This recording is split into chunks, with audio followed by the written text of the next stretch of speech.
Vamos iniciar esse estudo a respeito da carta à Laodiceia. Vamos abrir nossas Bíblias no livro de Apocalipse, no capítulo 3 e no versículo 14. E ao anjo da igreja de Laodiceia escreve: Isto diz o Amém, a testemunha fiel e verdadeira, o princípio da criação de Deus. Eu conheço as tuas obras, que nem és frio nem quente. Quem deras foras frio ou quente.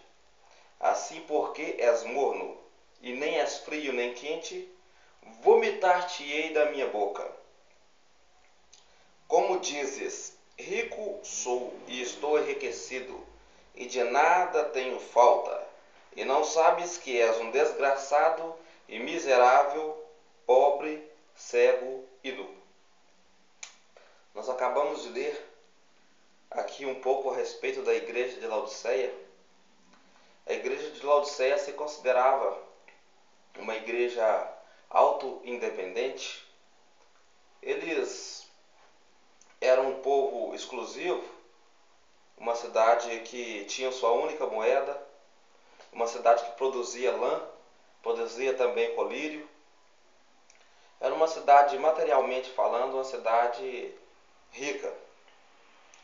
Aqui no verso 15, Jesus fala que conhecia as obras daquele povo e que sabia que eles não eram quentes e que eles também não eram frios. E sim, eles se encontravam numa condição de mornidão. Mas por que será que é usado essa comparação, que essa igreja era chamada de igreja morna? Por que eles eram um povo morno? Existia na época 3 cidades ali naquela região da Ásia Menor: a cidade de Laodiceia, a cidade de Colossos e a cidade de Hierápolis. A cidade de Colossos era conhecida pelas suas águas frias. A cidade de Hierápolis era conhecida pelas suas águas térmicas, suas águas quentes. E Laodiceia, ela continha águas mornas. Então, a cidade de Colossos ela era famosa, porque o pessoal gostava de tomar banho nas águas frias de Colossos. O pessoal gostava de consumir, era uma água boa para beber. Já Hierápolis tinha águas quentes, águas termais, que eram também boas para as terapias, para quem tinha que fazer tratamentos. Além disso, a cidade de Laodiceia, ela não tinha, vamos dizer, ela não tinha nada a oferecer em se tratando de água.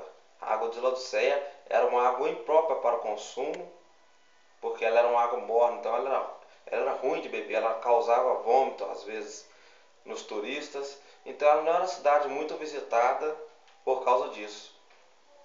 Então, foi usada essa comparação. Jesus usou a comparação, porque Jesus gostava, ele tinha o hábito de utilizar ali do meio em que ele estava, ele utilizava de parábolas, como ele usou com o jovem rico, assim também fazendo a parábola das 10 virgens. Assim também ele introduziu essa parábola para que o povo pudesse entender a condição que Laodiceia se encontrava. Laodiceia ela se encontrava num estado de mornidão espiritual. E, literalmente falando, ela era também considerada uma cidade de águas mornas.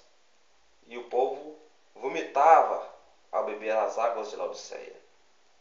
Da mesma forma, Cristo ele estava a ponto de vomitar essa igreja, porque essa igreja ela não estava andando de acordo com os princípios bíblicos. Vamos ler ainda no verso 17, vamos repetir.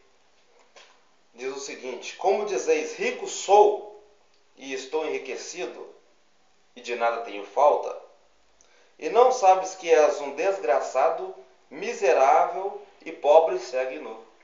Então esse texto mostra qual era a posição da igreja de Laodiceia, daquele povo, em relação a Deus, em relação ao seu próximo. Eles se achavam autossuficientes. Então eles diziam, nós somos ricos, nós não temos falta de nada. Nós produzimos nosso próprio alimento, nós produzimos as nossas próprias vestes. Nossa cidade é uma cidade independente e nós não precisamos de nada. Cristo, em resposta, diz que eles não sabiam que era um povo desgraçado, um povo miserável, porque eles eram carentes da graça de Deus. Vamos ler no capítulo 18, Cristo chama a igreja de Laodiceia para o negócio. Vamos ler. Aconselho que de mim compres ouro provado no fogo, para que te enriqueças, e roupas brancas, para que te vistas, e não apareça vergonha da tua nudez, e que unja os teus olhos com colírio, para que vejas. Vamos analisar nesse verso número 18, 3 coisas importantes. 3 pontos em que Cristo bateu, chamando eles para o negócio.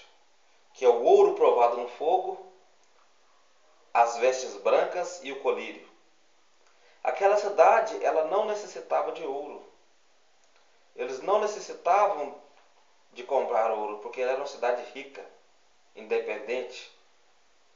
No meio de todas as outras cidades pequenas, vizinhas que tinha, Laodiceia já tinha uma moeda única rodando lá dentro.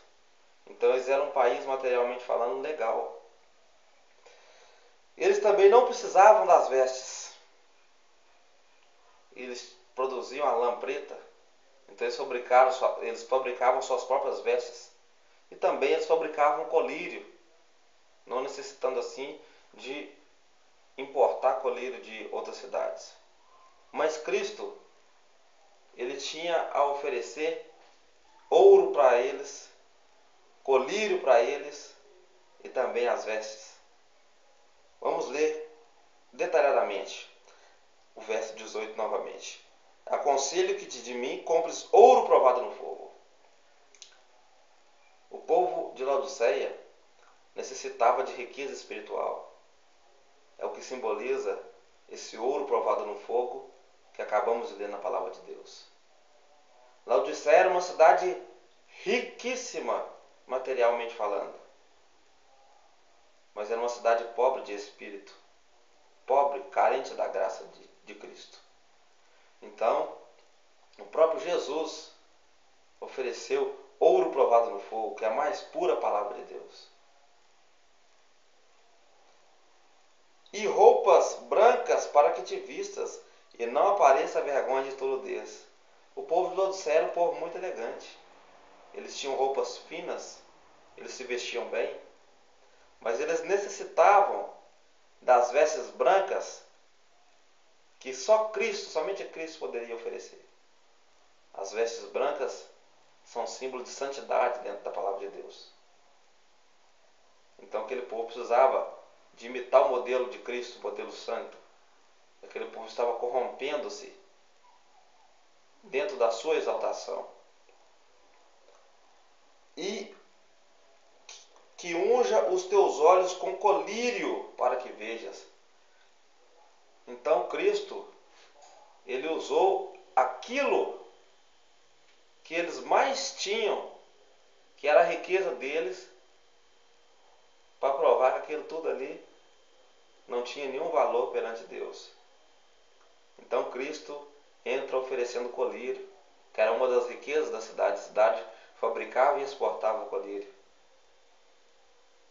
Só que o colírio de Cristo era o único capaz de eliminar a cegueira espiritual. E esse povo, essa igreja, eles precisavam enxergar a benevolência da palavra de Deus. Eles estavam cegos espiritualmente. E Cristo então chama eles para negociar com ele.